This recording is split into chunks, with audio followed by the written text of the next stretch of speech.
stuff up tomorrow and then headed home, Friday morning. But, before that, I want to do just a little recognition deal here.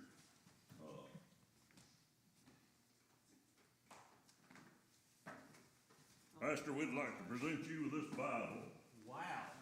That has been, signed by each member of our team that's worked on your building. Oh my gosh, thank you guys.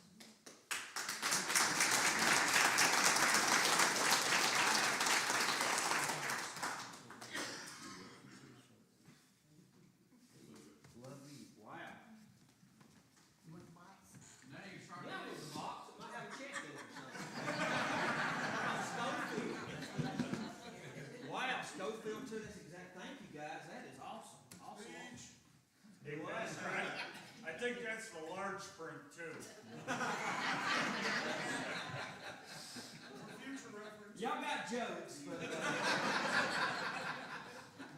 ADHD. yeah, that's a fast reading Bible. Seriously, thank you so very much. That will go in my office, and I will not preach out of that because that is a keepsake. Thank you. Well, maybe you won't forget us quickly with We are not. I've told several of you guys we've adopted y'all. I hope that you've adopted us. We have fallen in love with you guys. It has been, it's indescribable how this has changed not only our lives, but the life of our church. How people can come in for, you guys been here 13 days? Y'all have absolutely impacted not only our church, but our lives and our city. And we want to thank y'all. And we are definitely, I'm going to stop because I don't want to squall. Any announcements? I went and seen Sadie for a little bit. I'll go back. Keep her in your prayers. Just keep Miss Sadie in your prayers. She is so distraught that she cannot be here with us. And I hate that the Carpenters for Christ has not got to meet Sadie Bruce because she is an absolute jewel.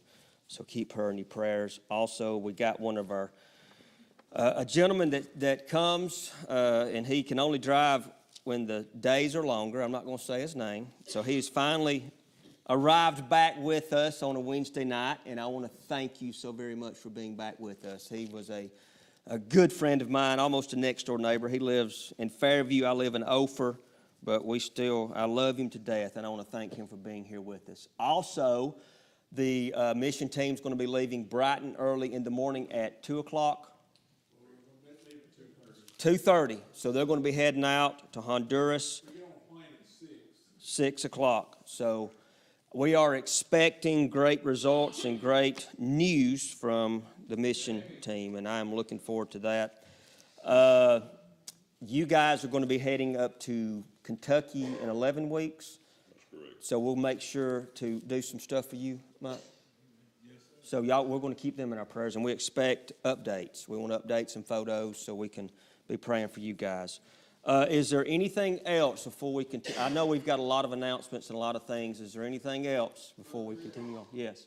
Mama went to the doctor Yes. today, and she's got her blood sugar out of whack. She's got a lot of things going on, but they're going to do a CT scan on her head Friday just to make sure that she didn't have a little episode last week. She had a little, I don't know if it was Daddy or what, but she sort of went out of her mind for a day. Well, yeah. May have been him, I don't know, but they're gonna do a CT scan. Is it going to be at Boaz where they're doing it? And it's Friday.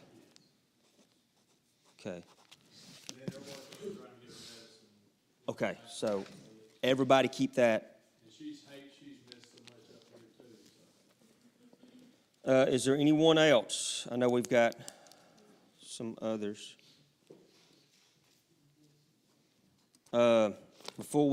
Tomorrow night it's going to be at 7 o'clock. It's going to be communion, and I'm going to be, I guess, overseeing that. I'll get with him to what we're going to be doing with that. So very casual dressed. So if any of our Randy or anybody that has been with these guys every day, Nelson, if y'all want to stand up and say anything about what this has meant for you guys to be here, Jimmy, somebody, if y'all want to, I'll give you just a second if y'all want to do that, if anybody wants to.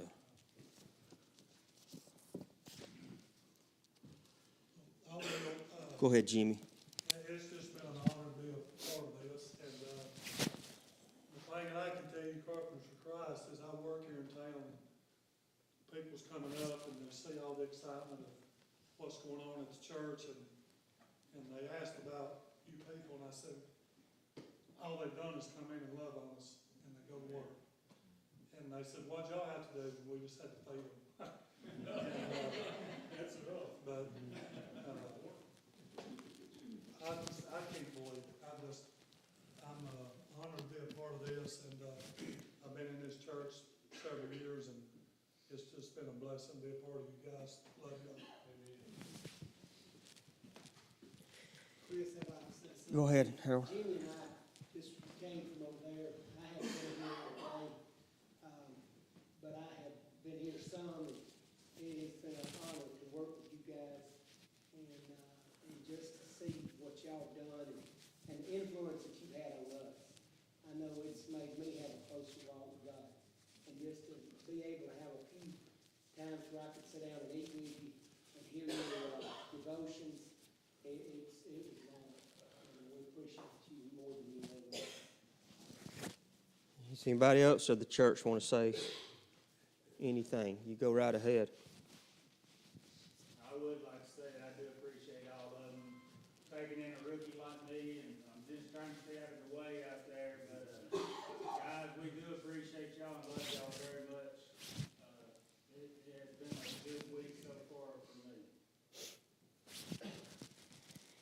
Yeah, I've been trying to get these guys to walk closer to God for going on 4 years, and y'all come in 9 days, and I'm joking, Harold. This is what's amazing, is we have seen something over the last 2 weeks that we'll probably never be able to experience again. That's just the truth. And I'm glad that the Lord put my family here so we could share it, and y'all are.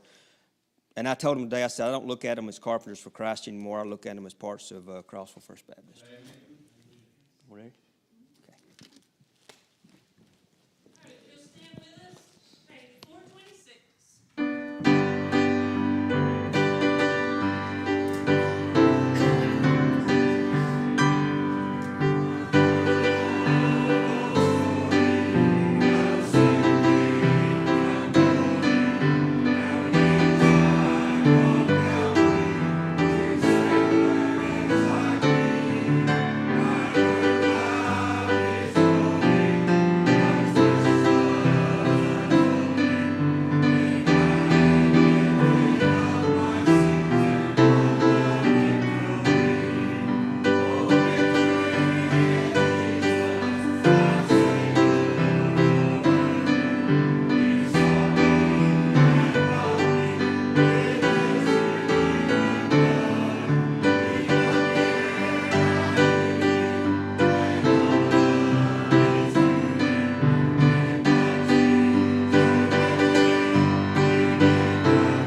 All right. Luke chapter 15, absolutely one of my favorite parables in the Bible. And I'm going to try to get through this tonight. I might go a little bit long if that's all right with you guys, because I want to thank you. That's the only one I need to thank you. I will. We have been looking at the kingdom of heaven. We've been looking at the parables. And when it comes to the parable, and we have named this in Western culture the prodigal son. The word prodigal is not mentioned in the scriptures. So I will explain to you how we come to the reasoning of the prodigal, how he gets that name. And when you're studying especially this parable, there's two verses I want you to look at, and we looked over this kind of quickly before, I think it was last week. In Luke chapter 15, and I'm going to teach this like I'm basically going to teach a class, because this is a lot of stuff is in this. I mean, a lot of it. And I have only scratched the surface. I think our churches went over this parable once, but we've never really went in it in great detail. And when you're studying the scriptures and you're studying the parables, the one thing you have to try to do is get out of Western culture of 2026 and try to put yourself in first century Christianity or first century Middle East culture. That's what you have to do. They did not think like us, believe like us, talk like us, act like us, dress like us, eat like anything. It was completely opposite. So when you're looking at this, we have to look at it through the eyes of first century culture, small village, small farm life, and the Middle East. That's how you look at it. There's four groups of people that I want you to look at, and we'll go over these quickly. And Jesus Christ this is later on in his ministry. And we've looked at, there were basically four areas of his ministry. The Great Galilean, the Jerusalem ministry, then the Perean ministry, and then the Jerusalem ministry, which he's going to the cross. When he is speaking this parable, he is close to going to the cross. He's not very far from the cross. And there's going to be four groups of people that are going to be with him. And I talked about this last week, and we'll classify these individuals. If you'll look in chapter 15, verses 1, you'll notice there are publicans and then there are sinners. Notice that they are not classified together. And then you have a classification of Pharisees and scribes. Pharisees, during the time of Christ, there were around probably 6,000 of these individuals. They came to the rise of power, Pharisees did, in between the Old Testament and New Testament. In between the Old Testament and New Testament, some people refer to it as the Maccabean period. It's about 400 and some odd years. And in order to understand the silent years between the Old Testament and New Testament, you have to go to secular history, because it is not discussed in the scriptures. So you go to secular history to learn about what happened between those silent years between the Old and the New. And between the Old and the New Testament, Greek life had come to fruition. Rome had yet to take over or take the reins of the world. And you have these group of people called Pharisees that were keepers of the law. And their name actually means to keep separate. That's what Pharisee means. It means to keep separate. They were pious. They were self-righteous. Anything negative as far as religion goes, they was the torchbearers of it. They often look down their they always look down their nose at everyone. So much could be said about the Pharisees. And then you have the people that are called scribes. The first time you hear of a scribe, you look in the book of Ezra. Ezra in the Old Testament was a scribe. A scribe was somebody, what scribe means, it means to write. What a scribe was is he was an individual. If you had enough money, you could go to a scribe and he could write you a copy of the book of Isaiah, and he could write you the Pentateuch, which is the first 5 books of the Old Testament. If you had enough money, he would write you out long scrolls of these. You would pay him, and then you could actually have a copy, like I have got 2 copies right here of the Bible, of their known Bible at the time. They were very intelligent. but if you ever see a Pharisee, they're usually paired up with a scribe. They ran in packs. So that's one group that's with them. Now, the first group that you look at, they are called publicans, and everybody's heard about a publican. They are, i.e., tax collectors. And you'll notice that they are not listed, if you look at your scriptures, they are actually not listed with sinners. And here's the reason. Publicans were considered by the Talmud, by Old Testament traditional law, not written law, but traditional law, meaning it was laws and rituals that the Pharisees and the scribes had put in to the Old Testament or to the Torah. And I will kind of give you of how they are looked at. Now, you could not label a sinner and a scribe in the same bunch. They were not the same according to Jewish tradition. Sinners was one thing, but to be a publican was a complete, the worst of the absolute worst. Publicans, according to the Mishnah, according to the Torah, were people that were considered unsavable. They could not get into heaven. There's no way they could go to heaven. And I'll kind of explain who these people are. They essentially worked for the Roman government.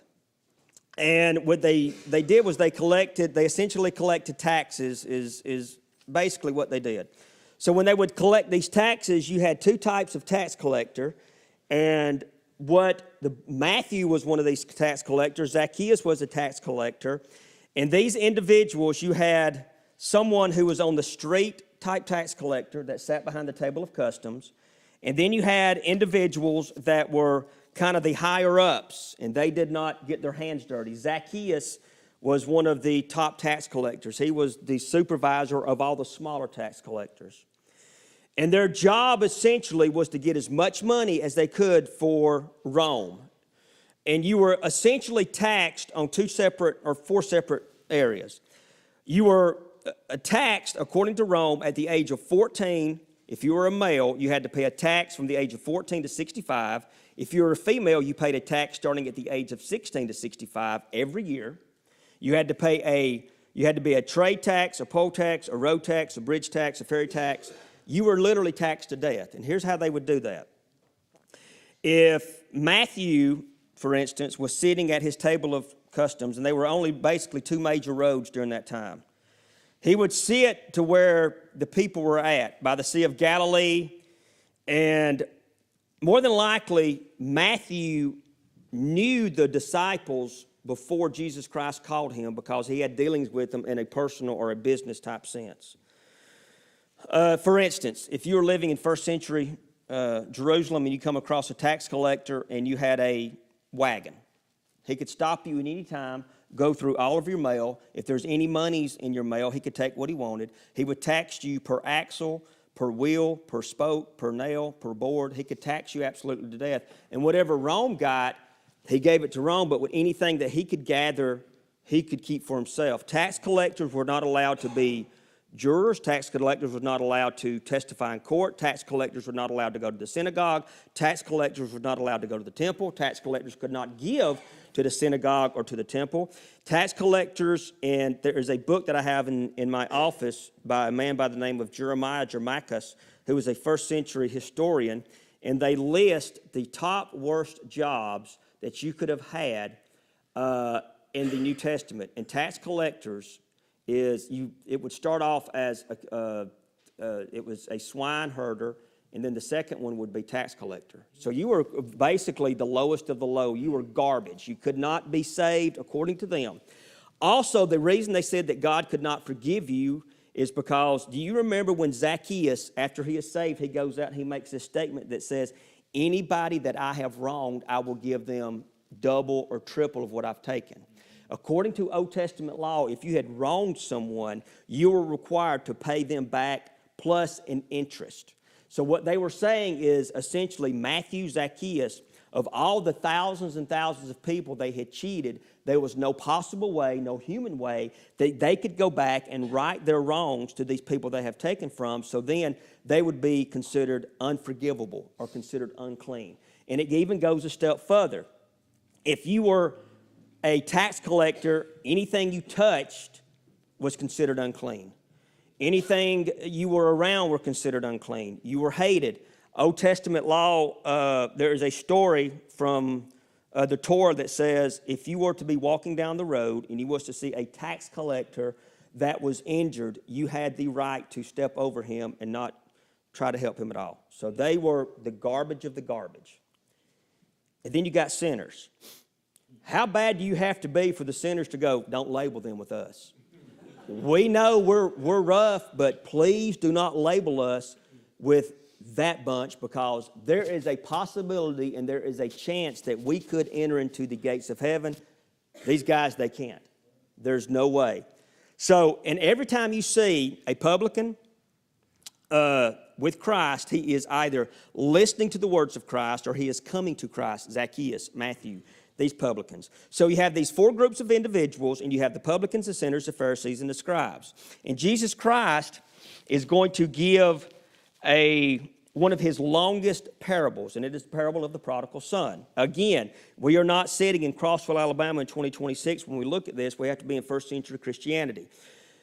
And my church knows this. One of my favorite stories is A Christmas Carol written by Charles Dickens. I love that. Charles Dickens was once quoted. Somebody asked Charles Dickens, they said, what is the greatest short story that has ever been written? He said, The Prodigal Son. He said, it's the greatest short story ever written. Nothing's ever going to come close to that story. But he said, because it has nuggets and nuggets and nuggets of theology and nuggets of truth that men 1,000 years from now will still be trying to unpack. With all that being said, let's look. Starting in verses 12, Luke chapter 15. Okay? If we're living in first century Christianity, we was in a small village. We lived by two codes. We lived on the code of honor and on the code of dishonor. You did everything in your power not to dishonor your family. Anything that you did to dishonor your family was irreversible.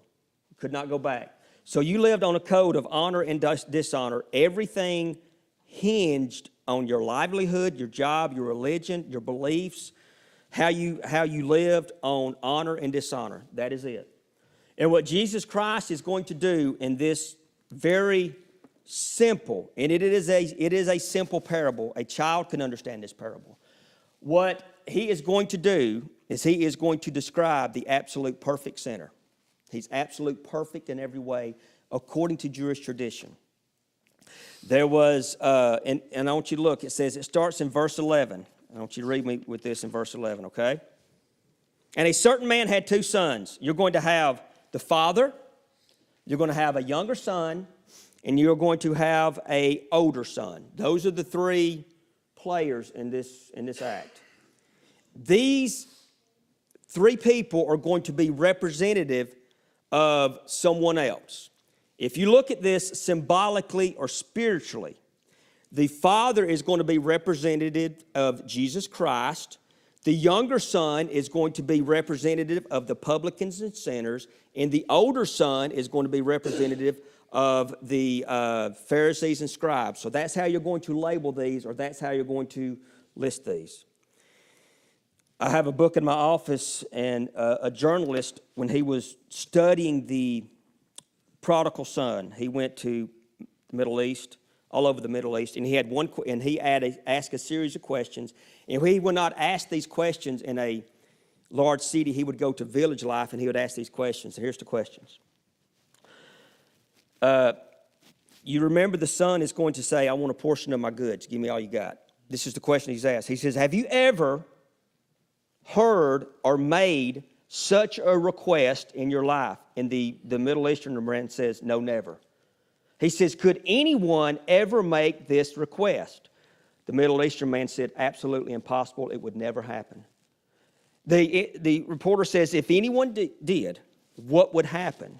He said the father would immediately go to the book of Deuteronomy, find the law, and he would take him out and he would stone him. So that's what we're dealing with. When we read this story, and I've told my church this, I think sometimes we've read these parables so often that they have lost their impact on us. You take a lost individual that knows nothing about God, knows nothing about church, knows nothing about grace and His mercy, And God opens his eyes and opens his heart and opens his ears, because you remember he says, he that hath ear, let them hear. And he sees himself as the prodigal son. He will see this in a light that people that have been saved for years and years and years and have heard this story over and over and over, he will look at this in a different light than, say, we have. It's kind of like if you go to, if you go to the mountains, first time you go see the Rockies or whatever. The first time you go to that, it is just majestic. It's amazing. It's wonderful. But the more times you drive past those mountains, you know what happens? They just become mountains, and they lose everything. And I think sometimes our parables and our scriptures, we have read them, we have been preached to them, we have preached them so many times that for us, we have allowed them, which we should, but we have allowed them become just bedtime stories we tell to our kids. But this is not what this parable is, so I want you to look. And a certain man had 2 sons. This is verse 11. Okay, we're going to title this very first one, The Request. The younger son, the younger of them, said to his father, okay, we're sitting in this audience listening to this Hebrew tell this story. And even the sinners and the publicans, as awful as they were, they knew Old Testament law. They were not dumb. Did they follow it? No. But they knew Old Testament law, they knew culture, and they knew what could happen, an impact of this. And when you hear this one verse in verse 12 of chapter 15, if we were sitting there and we were ingrained in Jewish tradition, Jewish history, Abrahamic tradition, all of this, when we heard verse 12, every one of us, our jaws would have hit the floor because we would not have believed what he had just spoken. This is what he says. This goes against every grain. Father, give me the portion of the goods that falleth to me. If we were to hear that, everybody would, you ever been in a group and something happened, everybody goes, oh, that's what you would hear. And we would look at Jesus like, you are insane. There's no way this is going to happen. We've never heard of this happening. Yes, we got the book of Deuteronomy, we got the book of Leviticus that gives us laws that would take care of this, but we've never heard of this happening. Here's what I want you to understand. That word portion is also the word inheritance. That word is used 14 times in the book of Luke. 14 times. It's only 14 times in the New Testament. It's only used in this portion or in this area one time. You'll not find it anywhere else in the Greek meaning except in verse 12. All right? There was 2 ways you could do this, and I'm trying to hurry. In the Old Testament and New Testament, there was no such thing as, you was not known by currency if you were wealthy. You were known by land, cattle, servants. It was not a currency-based driven society. It was, you remember the story of Abraham and Lot. They were both very wealthy, and their herdsmen couldn't get along with each other. They may have not had any currency or money, but they were wealthy and land. You remember you've heard it says, my father has cows on 1,000 hills. That's where they get that from. So, what this individual is saying, and that word portion is, you divide it up in 2 ways in the Old Testament or in the New Testament. If somebody, now, there are times when a father, before he passes away, will give his son a pocket knife, pocket watch, just something. But it is not until death and until the will is read that everything that the father has is then given over to the children. In the New Testament, you were given 2 types of inheritances. The first inheritance you were given, and this is why this is only used in this parable. The first inheritance you were given was the personal items of the father. Now, the personal items of a father are more valuable to the person receiving them than the currency. For instance, if your father passes away and he has carried a pocket knife, a pocket knife all of his life, and you've seen him whittle, you've seen him with that pocket knife forever. And when he passes away, it's in the will, it says, I leave unto Mike my case pocket knife. That pocket knife may be worth $5, but to him it's going to be worth millions. So personal items were given, but were never asked before the death of the father. Second of all, that word portion also means land. It means servants. It means absolutely anything that of value. And this is what this boy's saying. This is going to be kind of harsh. What this boy is saying is that you're not dead right now, Dad, but I wish you were dead so I could go ahead and get everything that's coming to me. So the best thing that can happen to you, Father, is to drop dead right here and start giving me all I can have. That's essentially what he is saying. In the Old Testament, in the book of Leviticus, in the book of Deuteronomy, you are to take your son immediately to the street, to the square, or to the village, and you were to call the elders of that city or that town and tell them what your son had done, and immediately they would stone him. End of story. But we serve a good God. We serve a merciful God. We serve a gracious God. You know, sometimes God gives us what we ask for, even though sometimes what we ask for is ignorant. And here's another thing.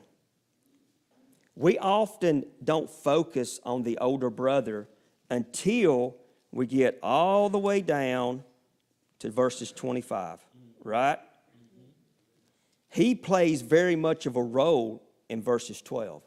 There's an Old Testament law that says if one of your brothers or your siblings dishonors your mother or your father, you are to step in and act as lawgiver and executioner. Do we ever hear anything out of this older brother? It's this entire time until we get to verse 25, he's never spoken about. He's never mentioned. He's mentioned, he's got 2 sons, but he doesn't come into the scene actually in verses 25. So where is he at? Why isn't he coming up and going, wait a minute, no, Johnny, that's wrong. What you've asked is wrong.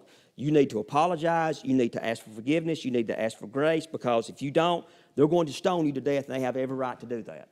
You never hear him open his mouth, correct? I'm not going to get done with this. I'm sorry. And this is, not only is what he is asking is absolutely insane, what he is conveying is absolutely insane. As long as a father is alive in New Testament or Old Testament, the son stays under the authority of father until father passes away. So if he's wanting his dad to give me all my stuff and I'm wanting dad to die, do you know what this young man is wanting? I want my freedom. And not only do I want my freedom, I want you to mark me off of the payroll. I want you to mark me off the will. I want you to take my, I don't want to be, everything that I'm connected with this village, with you, with your bloodline, with anything, I want it completely erased. I want absolutely nothing to do with you. Now, you're either on one side of this fence if you're in this parable. You're either a publican or a sinner, or you're a Pharisee or a scribe. And do you know what the Pharisees and scribes are thinking? That father's fixing to get his revenge. This father is fixing to absolutely pull off his belt and beat this child within an inch of his life, take him to the town square, and they're going to start throwing rocks at him. That's what they're waiting for. The publicans and the sinners, do you know what they're doing? They're sitting there looking at Jesus going, I'm that younger son. That's me.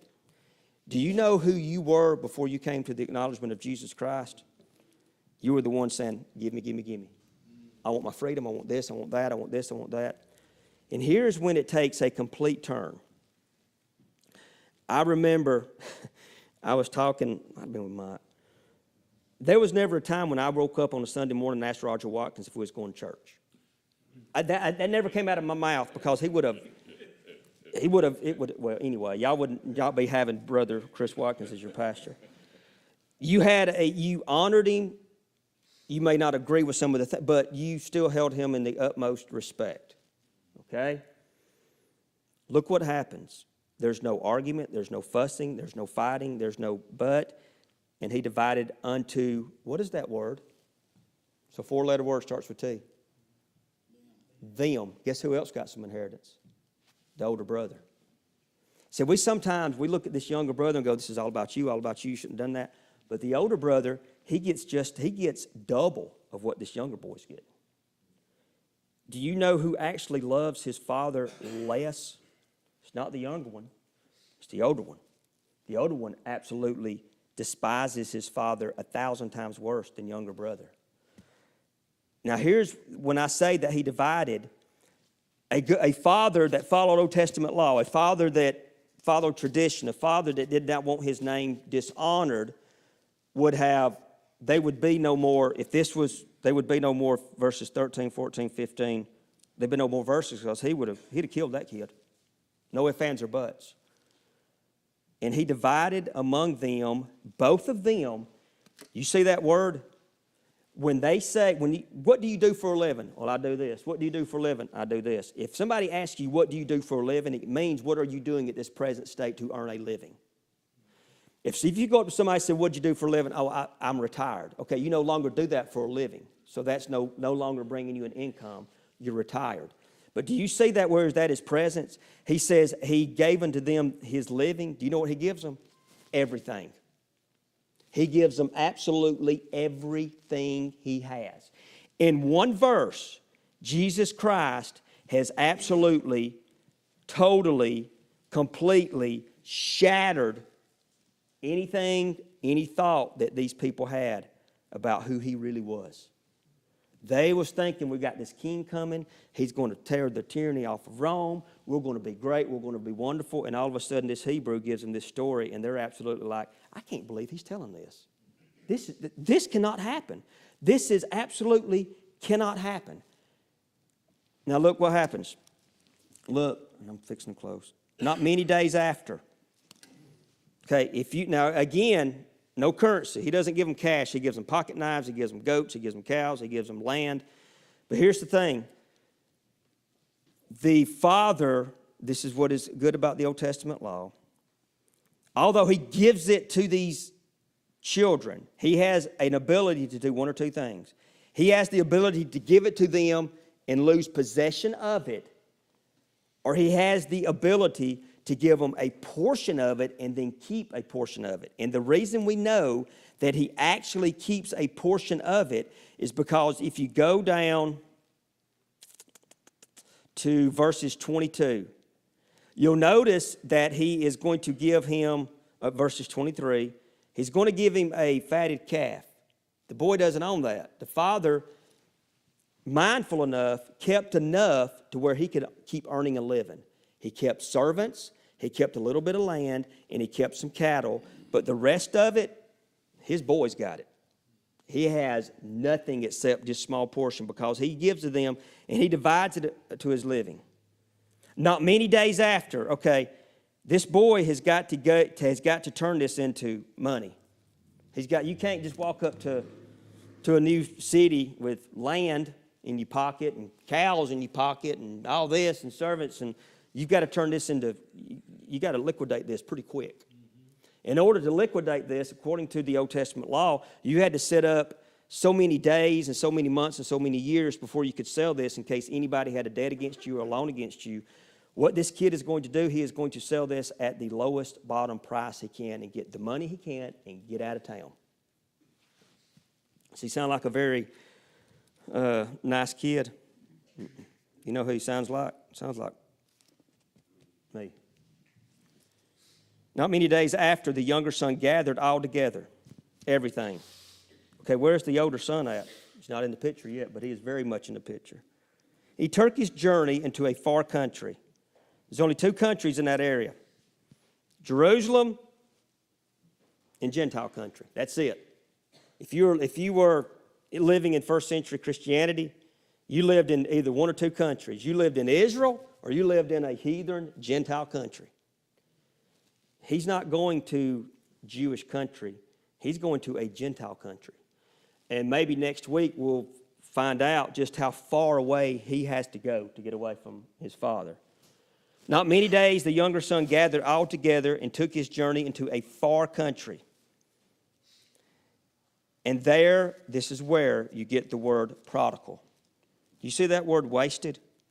That's where, if you look in the Greek, it is prodios. It means prodigal. That's where we get this. That's where we get prodigal from. So he's known as a prodigal. What is a prodigal? Somebody that wastes their life. This is what's, I have people that will get, I've seen men get saved at elderly age, women get saved at elderly age. And when they get saved, 99% of the time what comes out of their mouth is, I wish I'd have done this when I was a kid. I've wasted so much of my life not following Christ. But thank God they're saved. We in this church, and I'll give a hats off to Carpenters for Christ. Every one of those guys has a talent. with what they do, either with woodwork, electricity, plumbing, preaching, cutting wood. They've got a talent. They can either do one or two things with that talent. They can use that talent for the furtherance of the kingdom, or they can waste it. They can do one of the two things. God's not putting a gun to their head. He's given them a choice. And everybody that is a follower of Christ, you are gifted with a talent from God, and you can do either one or two things. You can use it, or you can waste it. So he tells us, he says that he wasted his substance. Look at that word, riotous. If you look that word up in the Hebrew and also in the Greek, it is a very hard word that means death. It means death. He is killing off everything about himself, killing off everything about his family, killing off everything about his spirituality, killing off everything about his past, his present, his future. He wants to absolutely kill off everything that is known about him, and he does this. And in 2 verses, the people that are sitting there listening to Jesus Christ tell this, they absolutely cannot believe there is a person out there like this. And not only that, they absolutely cannot believe that there is a father that has let his son do this. And I'll tell this before I close, and I'll retell it when I get done again. And my church has heard this. Our church has heard this before. You'll notice that the father never runs after his son, does he? Never does. But you know what his father does constantly? Probably every day sits on the front porch thinking, he'll be back today. He'll be back today. I have a radio station at Boaz, and there was a guy that was a preacher, an old preacher. He was a rabbit hunter. His name was David Allen. And he pastored at a church in Sand Valley. And he came to the radio station on Fridays from 11:30 till 12, and he preached those 30 minutes. And he'd have his beagles in back of his truck, and he'd come preach, and he'd go rabbit hunting. He had a great sense of humor, and I said, how old are you, David? And he told me I'm like 80-something. I said, how do you chase rabbits and walk behind them dogs at 80? He goes, I don't chase them dogs. I said, what do you do? He goes, I sit on the tailgate of my truck, and I let the dogs bring the rabbits to me. He goes, I'm not getting up walking after. He said, a good rabbit dog, you don't have to follow it. A good rabbit dog will bring you back what you're wanting. Do you know what Jesus Christ is going to do to this young man? What Jesus Christ has done to me countless times, and what Jesus Christ has probably done to you countless times? He does not run after you. He sits on the back of his tailgate thinking he'll be back. Dear Heavenly Father, I want to say, first of all, I love you and I thank you. Dear God, I want to personally, in my life, thank you that patiently you've waited on me, and you just waited that I come back. Dear God, I want to thank you for this group of men and women who are now part of Crossville First Baptist. Some of these men are going to be going back to their churches and to their families and to their homes. I ask, dear God, that they take what we have given them back with them and share it with others.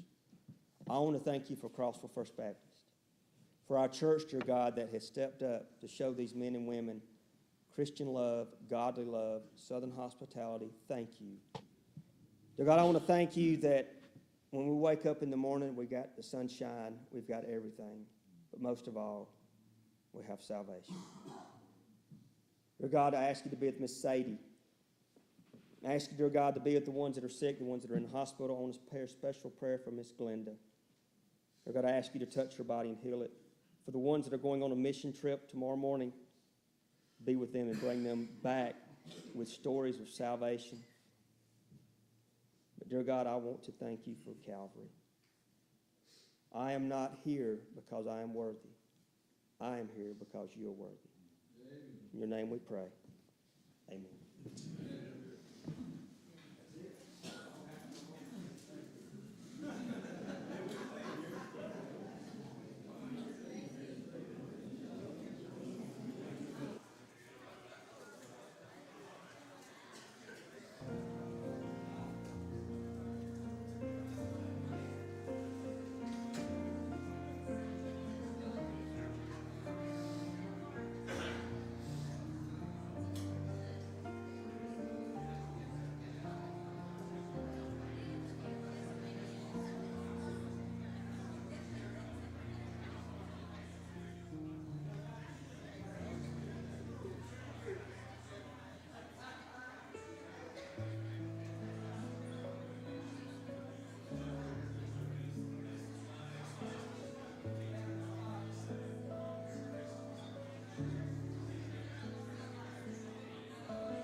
See what love has done. Amazing. He bought us with his blood. Our Savior, the cross has overcome.